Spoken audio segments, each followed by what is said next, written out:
देखो द्रव्यमान देखेंगे आज, द्रव्यमान को मास कहते हैं इंग्लिश में। इसको तोड़ेंगे, द्रव्यमान को तोड़ेंगे, द्रव्य प्लस मान, ठीक है। द्रव्य का मतलब क्या होता है? पदार्थ, जिसे मैटर बोलते हैं, और सब्सटेंस भी बोलते हैं, ठीक है। और मान वैल्यू, जो मान का मतलब मात्रा, जो पदार्थ की मात्रा होती है, पदार्थ की जितनी मात्रा होती है वो क्या कहलाता है? उसका, उस वस्तु का, उस पदार्थ का क्या कहलाता है? द्रव्यमान कहलाता है, ठीक है, मास कहलाता है। अब इसका पॉइंट देखो, इसको केजी में, किलोग्राम में मापा जाता है, केजी में मापा जाता है। द्रव्यमान की इकाई जो यूनिट है वो केजी होती है, ठीक है। जो द्रव्यमान की जो इकाई होती है वो केजी होती है, ठीक है। अब सुनो, the unit of mass is KG, ये इसकी इंग्लिश है। इसे दूसरा पॉइंट है ना, उसकी इंग्लिश है। और ये पहले पॉइंट की है, ये तीसरे पॉइंट की है, तो देखिए ये पास देखिए, ऐसे देखिए। अब तीसरा पॉइंट देखो, द्रव्यमान पदार्थ की मात्रा होती है। आ गया ना कि द्रव्यमान जो होती है वो पदार्थ की क्या होती है? मात्रा होती है, ठीक है। Mass is the amount of matter, जो वस्तु स्थान घेरती है। चौथा पॉइंट है, जो वस्तु स्थान घेरती है उसका द्रव्यमान होता है, ठीक है। जो भी वस्तु है ना, जगह घेरती है, स्थान घेरती है, वो उसका द्रव्यमान होता है, ठीक है, उस वस्तु का। और द्रव्यमान, जो द्रव्यमान होता है, जो मास होता है, वो ऐसी अदिश राशि होती है, अदिश राशि होती है जिसकी कोई दिशा नहीं होती है, ठीक है। जिसकी कोई, देखो राशि दो प्रकार की होती है, दो टाइप की होती है, सदिश राशि और अदिश राशि, ठीक है। सदिश राशि की दिशा होती है, डायरेक्शन होती है, लेकिन अदिश राशि की डायरेक्शन नहीं होती है, दिशा नहीं होती है। छठा पॉइंट देखो, किसी भी वस्तु का द्रव्यमान निश्चित नहीं होता। अब वस्तु का जो द्रव्यमान होता है, वो जो मास होता है, वो निश्चित नहीं होता है। क्यों नहीं होता? क्योंकि अगर मान लो कोई वस्तु है, छोटी भी हो सकती है, बड़ी भी हो सकती है, ठीक है। तो अगर छोटी है तो उसका उतना ही द्रव्यमान होता है, ठीक है, उतना ही द्रव्यमान होगा। अगर बड़ी है वस्तु तो क्या होगा? उसका द्रव्यमान ज़्यादा होगा उसकी तुलना में, छोटी की तुलना में। तो क्या है? द्रव्यमान चेंज हो रहा है, परिवर्तित हो रहा है, इसलिए निश्चित नहीं होता द्रव्यमान किसी भी वस्तु का, ठीक है। इसको, जो मास को, जो द्रव्यमान को m से डिनोट करते हैं, प्रदर्शित करते हैं m से। परिभाषा देखो इसकी द्रव्यमान की, किसी पदार्थ के संपूर्ण मान, जो संपूर्ण मान होता है किसका? पदार्थ का, उसकी मात्रा, जो पदार्थ की संपूर्ण मान की मात्रा, ठीक है। देखो वैल्यू निकालते हैं, कोई भी वस्तु है, जैसे द्रव्यमान का जो वैल्यू होती है ना, द्रव्यमान का जो वैल्यू होती है वो किस में मापा जाता है? केजी में, ठीक है। तो उसका जो द्रव्यमान, जैसे मान लो अपन चक्की पर जाते हैं, गेहूँ पिसाने जाते हैं, ठीक है। तो वो क्या है, जो कांटे पर अपन उस गेहूँ को तोलते हैं ना कांटे पर, तो वो किसमें किसमें दिखाता है? किलोग्राम में ना। इसलिए वो क्या है? द्रव्यमान हो गया उसका, वस्तु का, उसकी मात्रा बता रहा है। द्रव्यमान में क्या पढ़ते हैं? द्रव्य की, यानी पदार्थ की मात्रा, जितनी ज़्यादा मात्रा होगी वो उसका द्रव्यमान हो गया, ठीक है। तो ये किसी पदार्थ के संपूर्ण मान की मात्रा उस पदार्थ का द्रव्यमान कहते हैं, ठीक है। The amount of absolute value, absolute value होती है संपूर्ण मान, absolute value of substance, substance यानी पदार्थ, he is called the quantity of the substance, ठीक है।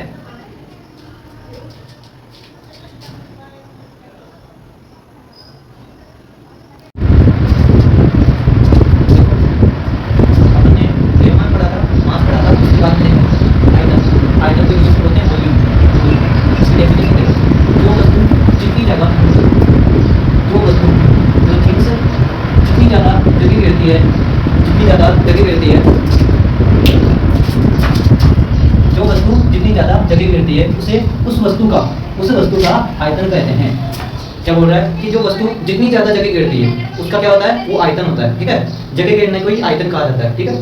अब द अमाउंट ऑफ स्पेस, जो स्पेस की अमाउंट है, ऑब्जेक्ट, किसकी? ऑब्जेक्ट की जो जगह घेरती है, ऑक्यूपायर, ऑब्जेक्ट ऑक्यूपायर स्पेस, यानी कि ऑब्जेक्ट जितनी ज्यादा जगह घेरती है, स्पेस घेरती है, उसे क्या कहते हैं? वॉल्यूम कहते हैं, ठीक है। ऑब्जेक्ट का वॉल्यूम कहते हैं, ठीक है। देखो इसकी जो आयतन की है ना, आयतन की जो शेप होती है, जो आकृति होती है, वो 2D शेप होती है और 3D शेप होती है, ठीक है। अब 2D का मतलब 2 डायमेंशनल, D का मतलब डायमेंशनल, ठीक है। अब इसमें 3D में देखते हैं कि बिल्कुल मतलब 3D यानी ऊपर से देखते हैं उसको। 3D में जब, जैसे ये बेलन, ये क्या है? घनाभ या घन भी बोल सकते हो। अब इस घन में क्या है? इसको अपन 3D में देखेंगे, कैसे? मतलब ऊपर से देखेंगे तो क्या होगा? अपन को ऊपर से दिखाई देगा सब कुछ, नीचे भरा हुआ क्या क्या भरा हुआ है, ठीक है। तो उसका क्या होगा? 2D शेप होगी, हाँ, ये 2D शेप है और 3D शेप है ये, ठीक है। घन की 2D शेप, त्रिभुज है ना, जो ट्राइंगल होता है ना, वो आयतन, स्क्वायर, वर्ग, रेक्टेंगल, सॉरी स्क्वायर वर्ग बोलते हैं, रेक्टेंगल, आयतन, उसका क्या होता है? वॉल्यूम है ना, जो आयतन है वो शून्य होता है, ठीक है। जीरो होता है। ये ध्यान रखना, जो त्रिभुज, आयत और वर्ग उसका आयतन है ना वो जीरो होता है, ठीक है। The volume of rectangle, square, triangle etc is zero, in the zero होता है वॉल्यूम, ठीक है। 3D आकृति, 3D शेप, अब देखो घन, घनाभ, बेलन, शंकु आदि में होता है। ये जो 3D आकृति है वो किसमें होता है? घन, घनाभ, बेलन, शंकु आदि में होता है, ठीक है। It is found in tube, ठीक है, ट्यूब, सिलेंडर, बेलन, ठीक है, कोन, शंकु etc। घन का आयतन, अब घन का आयतन देखो, घन का आयतन वॉल्यूम ऑफ ट्यूब, घन का आयतन, घनाभ का आयतन वॉल्यूम ऑफ हेडियन, बेलन का आयतन वॉल्यूम ऑफ द सिलेंडर, शंकु का आयतन वॉल्यूम ऑफ कोन। ये क्या है? ये इसकी टाइप है, ठीक है, इसकी टाइप है ये, जैसे घन, घनाभ, ये इसी में मतलब आगे आयतन लगा दिया और बाकी यही एग्जांपल है, ठीक है। अब आयतन को देखो, आयतन को पहला पॉइंट देखो, इसको V से प्रदर्शित करते हैं। क्या बोलते हैं? V से प्रदर्शित करते हैं, कैपिटल V, ठीक है, स्मॉल में नहीं लिखना, capital V। It is represent by V, capital V। इसकी यूनिट, दूसरा पॉइंट देखो, इसकी यूनिट या इकाई m क्यूब होती है। क्या होती है? m cube, metre cube. इसको m को क्या बोलते हैं? मीटर क्यूब होती है। It unit is m cube, ठीक है। अब देखो ये क्या है? घन है, ये घनाभ मान लो, ठीक है, घन मान लो इसको। अब ये क्या है? घन अंदर से क्या है? खाली है, ठीक है, क्या है? खाली है, बिलो है, ठीक है। तो क्या होगा? इसका जो वॉल्यूम होगा, अपन ने सपोज किया है, माना है कि उसका वॉल्यूम 4 मीटर क्यूब होगा, ठीक है। और उसका द्रव्यमान जो मास है, मास को किससे रिप्रेजेंट करते हैं? डिनोट किससे करते हैं? किससे प्रदर्शित करते हैं? मास को m से, कैपिटल M, ठीक है। तो इसका जो मास है वो 100 होगा, और 100 को क्या करेंगे अपन? ये भी लिख सकते हैं ना, 0.1 kg को क्या बोलते हैं? Kilogram, 0.1 kilogram.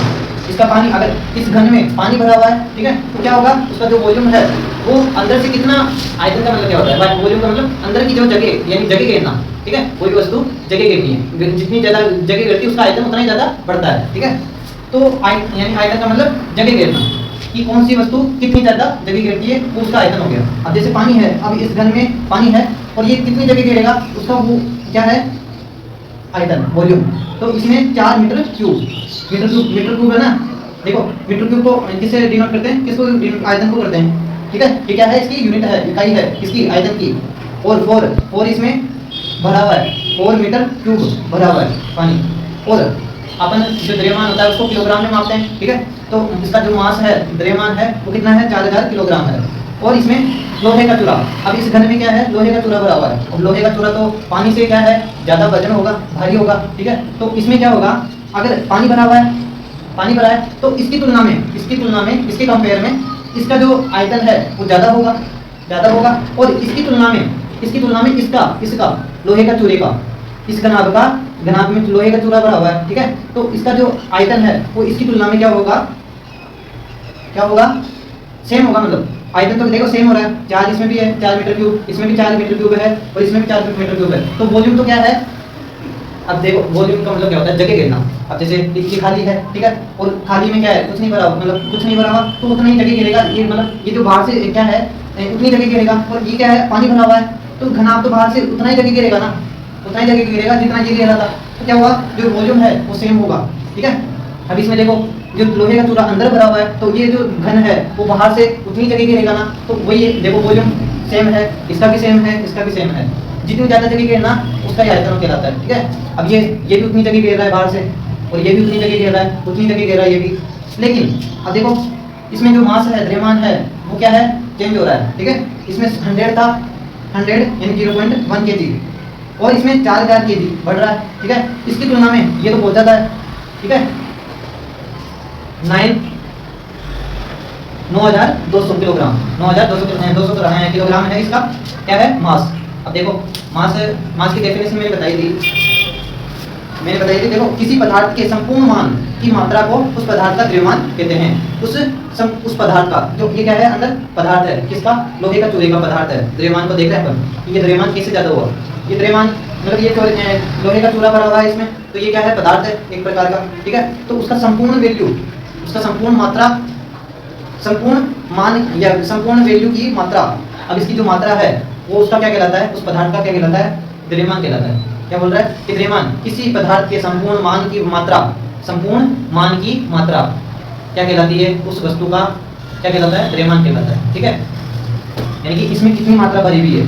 ठीक है, और ये इसमें इसके अंदर भराव क्या है वो भी देखना है। इसमें लोहे का चूरा है और लोहे का चूरा पानी से ज़्यादा वजन होता है, इसमें भारी होता है। ठीक है, तो उसका द्रव्यमान भी उतना ही ज़्यादा होगा। ठीक है, तो उसकी मात्रा भी ज़्यादा होगी, और पानी की तुलना में इसका जो द्रव्यमान है वो ज़्यादा हो रहा है, और इसकी तुलना में इसका जो द्रव्यमान है वो ज़्यादा हो रहा है, लेकिन सबसे कम इसका है द्रव्यमान। लेकिन वॉल्यूम जो आयतन है वो तीनों के लिए सेम है। ठीक है,